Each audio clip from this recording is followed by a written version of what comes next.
Hello दोस्तों, welcome in Shubham classes. आज जो नया चैप्टर स्टार्ट होगा उसमें बहुत सारी चीज़ें आप क्लास 8 में पढ़ के आए होंगे, पर ये कक्षा 10 की बात है तो चीज़ों को आराम से समझते हैं। तो आज का जो चैप्टर है उसका नाम है जीवों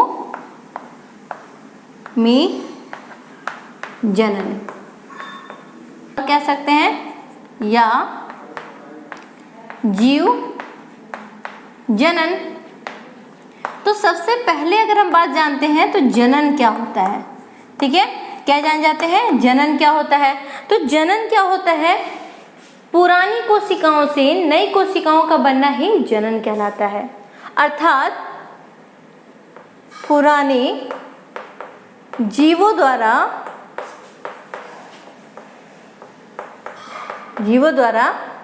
नए जीवों की उत्पत्ति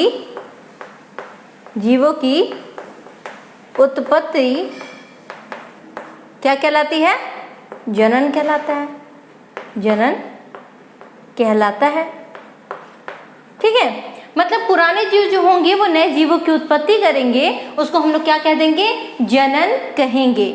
जनन के प्रोसेस में एक सेल जो होता है वो दो से ज़्यादा भी सेल में टूट सकता है या बना सकता है। तो देख लेते हैं जनन क्यों जरूरी है, ये भी जान जाइए। जनन इसलिए जरूरी है क्योंकि आने वाली पीढ़ी हमारे सामने कैसे दिखेगी, इसके लिए जनन बहुत ज़रूरी है। क्योंकि पहले के समय में भी बहुत सारे लोग हुआ करते थे, लेकिन क्या आज वो हैं, नहीं है, लेकिन उनका नाम लेने वाला कोई तो है। तो जीवों में जनन इसलिए जरूरी है ताकि जो हमारी एक जाति है वो बढ़ पाए आगे, ठीक है। तो अब जान जाते हैं कि जनन के कितने प्रकार होते हैं। प्रकार, जनन के प्रकार। तो जनन के प्रकार में मुख्यतः दो होते हैं। एक होता है अलैंगिक जनन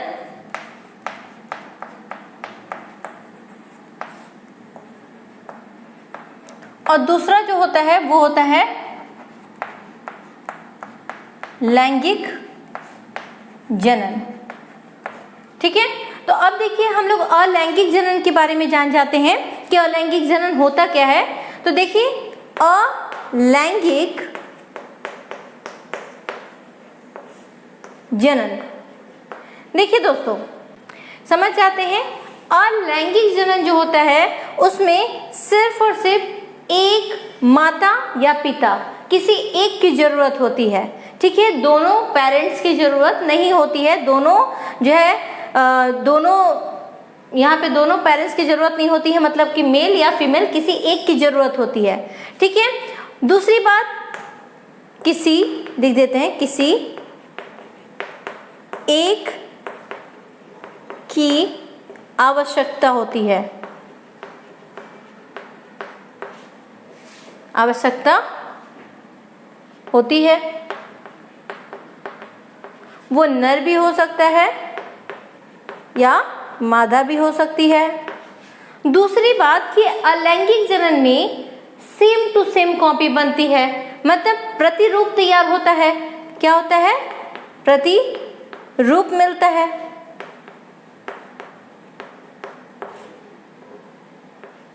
तीसरी बात कि ये आसानी से हो जाता है। तो ये है अलैंगिक जनन। अलैंगिक जनन क्या होता है, किसी एक पेरेंट्स की जरूरत होती है, चाहे वो नर हो या मादा, और दूसरा प्रतिरूप हमें मिलता है।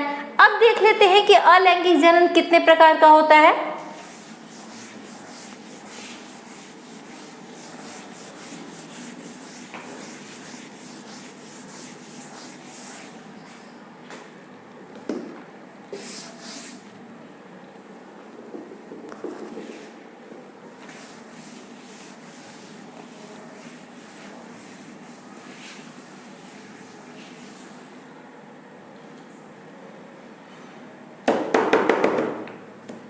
देख लीजिए,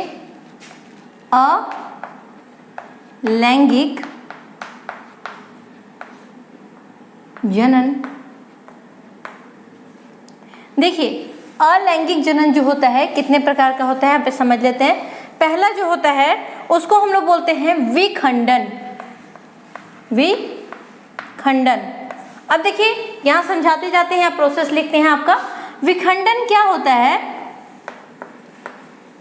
इसमें कोई एक कोशिका जैसे ये हो गया, ठीक है, ये कोशिका का एक स्वरूप है जिसमें कोशिका का एक बॉडी पार्ट है। तो कोई एक कोशिका जिसमें कि न्यूक्लियस हो, उसको हम क्या कर देते हैं, टुकड़े टुकड़े में तोड़ दें, ठीक है, क्या कर देते हैं, टुकड़े टुकड़े में तोड़ देते हैं। तो ये जो जितने भी इसके टुकड़े हैं वो सभी के सभी एक नया कोशिका निर्माण कर सकते हैं। जब हम कोई कोशिका को लेते हैं और उसमें न्यूक्लियस यानी केंद्रक प्रेजेंट होता है, उपस्थित होता है, तो ये जितने पार्ट में टूटता है इन सभी पार्ट को हम लोग बोलते हैं खंडित पार्ट या विखंडित पार्ट, और इन सब से एक नया कोशिका निर्माण हो जाता है, एक नया कोशिका निर्माण हो जाता है, ठीक है। तो ये हो गया किसका, विखंडन। इसको क्या बोलते हैं हम लोग, विखंडन। एग्जाम्पल देख लीजिए, एग्जाम्पल इसका हो जाएगा स्पाइरोगायरा,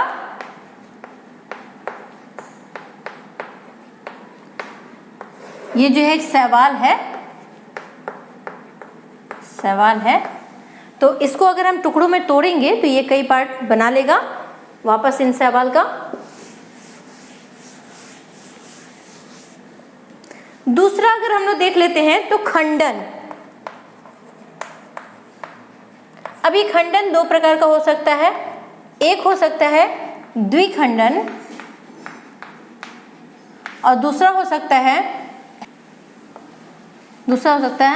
बहुखंडन। अब देखिए द्विखंडन क्या होता है समझ लेते हैं। जब कोई एक कोशिका दो बराबर भागों में टूट जाता है तो उसको हम लोग बोलते हैं द्विखंडन। जैसे ये हो गया आपका अमीबा, ठीक है, ये क्या हो गया, अमीबा।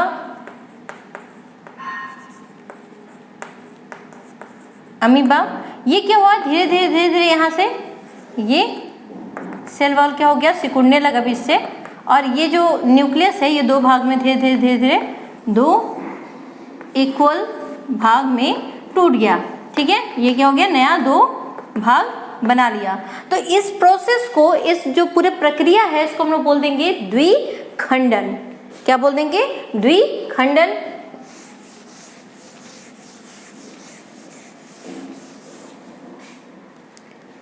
अब देख लीजिए बहुखंडन क्या होता है।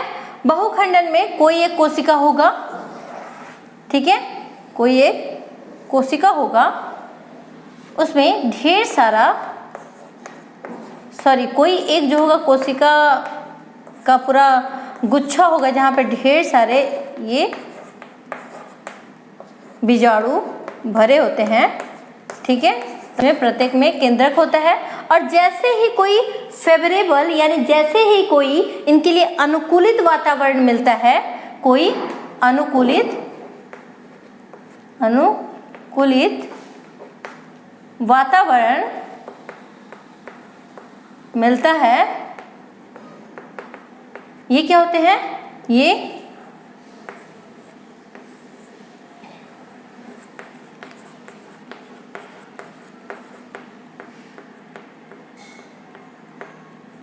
क्या होंगे, फट जाएंगे, ठीक है, और इनसे ये सब के सब सेल बाहर आ जाते हैं। ये जितने भी सेल होते हैं ये सब के सब एक नया कोशिका निर्माण कर सकते हैं, एक नई कोशिका को बना सकते हैं। जैसे एग्जाम्पल प्लाज्मोडियम, ठीक है।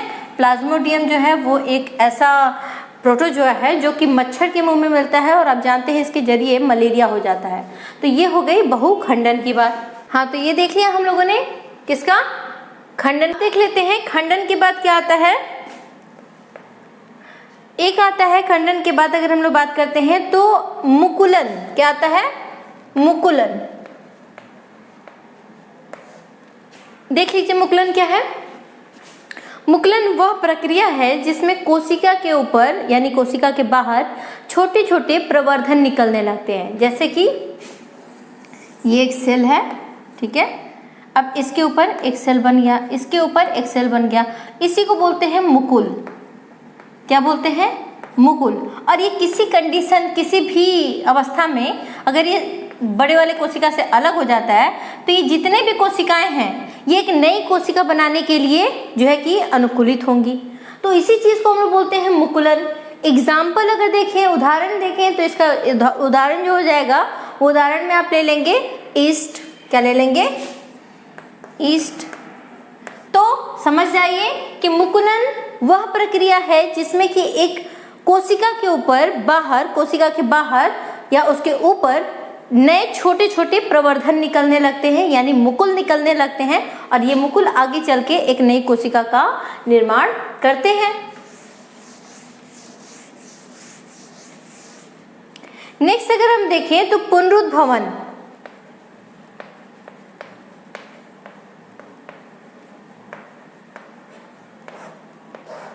ठीक है, पुनरुद्भवन का मतलब होता है पुनः निर्माण।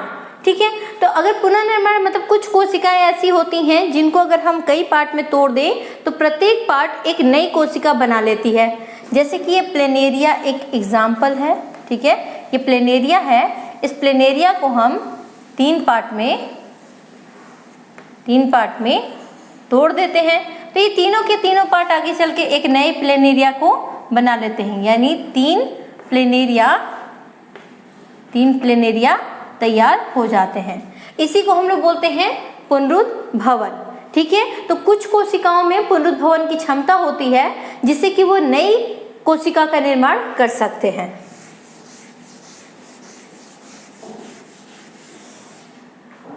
अगर नेक्स्ट देख लेते हैं तो हम लोग के पास आता है बीजाणु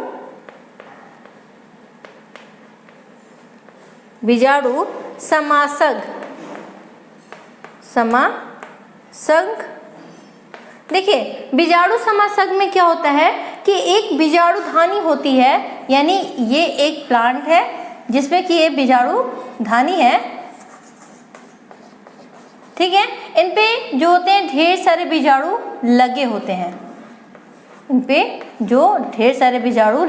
हैं, ठीक है, इनको कोनिडिया भी बोल सकते हैं, इनको हम लोग क्या बोल सकते हैं? कोनिडिया भी बोल सकते हैं। तो ये जो होते हैं ये जरूरत पड़ने पे टूट जाते हैं और प्रत्येक के प्रत्येक नए जो है कि जीव का निर्माण कर सकते हैं। प्रत्येक बीजाणु नए जीव का निर्माण कर सकते हैं। जैसे एग्जाम्पल में पेनिसिलियम, तो इसको हम लोग उसमें कोनिडिया में भी रख सकते हैं। कोनिडिया का भी एग्जाम्पल है। अब लास्ट जो देखते हैं हम लोग अलैंगिक में, वो होता है कायिक प्रवर्धन।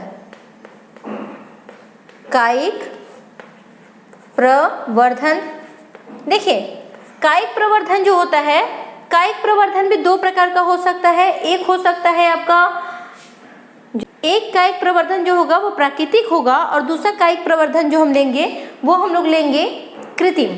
ठीक है, तो अगर हम प्राकृतिक की बात करते हैं तो जड़ों द्वारा, तने द्वारा, मतलब जड़ काट के आपने लगा दिया, वो प्राकृतिक हो गया। अब देखिए, इसको भी दो प्रकार से हम समझ सकते हैं। एक हो सकता है आपका जो है कि प्राकृतिक, और दूसरा जो होगा वो होगा कृत्रिम। तो कृत्रिम में हम लगाते हैं क्या? कलम, दाब, और तीसरा जो हो जाएगा रोपड़। ठीक है, इसमें क्या होता है? जड़ तना। अगर आपने जड़ को काटा और लगा दिया कहीं तो उसको प्राकृतिक प्रवर्धन कहेंगे, और अगर तना को काट करके कहीं लगा दिया तो उसको कृत्रिम बोलेंगे। इसमें कलम लगाने का मतलब होता है कि दो पार्ट लेते हैं, एक नए वाले प्लांट का, एक दूसरा पुराने वाले प्लांट का, इन दोनों को जोड़कर मिट्टी में लगा देते हैं तो एक नया प्लांट निकल आता है, तो उसको हम लोग बोलते हैं कलम लगाना। दाब लगाने का मतलब होता है कि एक चीरा लगा देते हैं, जो हम लेंगे एक टुकड़ा पौधे का, उसमें एक चीरा लगा देते हैं और मिट्टी में उसको दबा देते हैं, तो उसको बोलते हैं दाब लगाना। रोपण का मतलब होता है कोई एक पेड़ जड़ सहित ले जाके और मिट्टी में हम उसको रोप देते हैं। तो ये हो गया आपका अलैंगिक जरण। अगर इसमें कोई दिक्कत होगी तो फिर आप कमेंट बॉक्स में बता दीजिएगा, कोशिश की जाएगी खत्म करने की। हम लोग देख लेते हैं नया टॉपिक, पुष्प में जनन। पुष्प में जनन कैसे होता है? तो पहले एक प्लांट, एक स्ट्रक्चर देख लेते हैं पौधे का।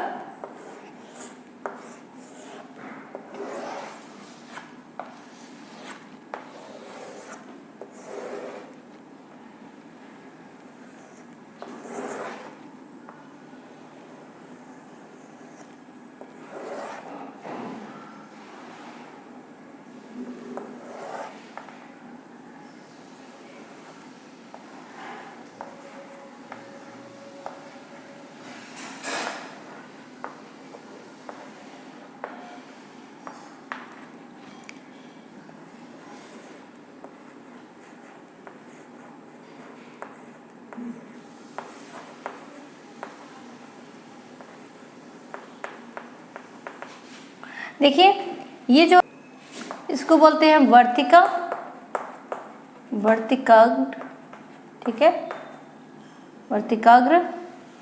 इसको बोलेंगे हम लोग बीजांड। इसको अगर बोलेंगे पुष्पविंत। इसको बोलेंगे दलपुंज। इसको हम लोग अगर बोलेंगे इसको बोलेंगे परागकोश, परागकोश। और इसको बोलेंगे पूतंतु।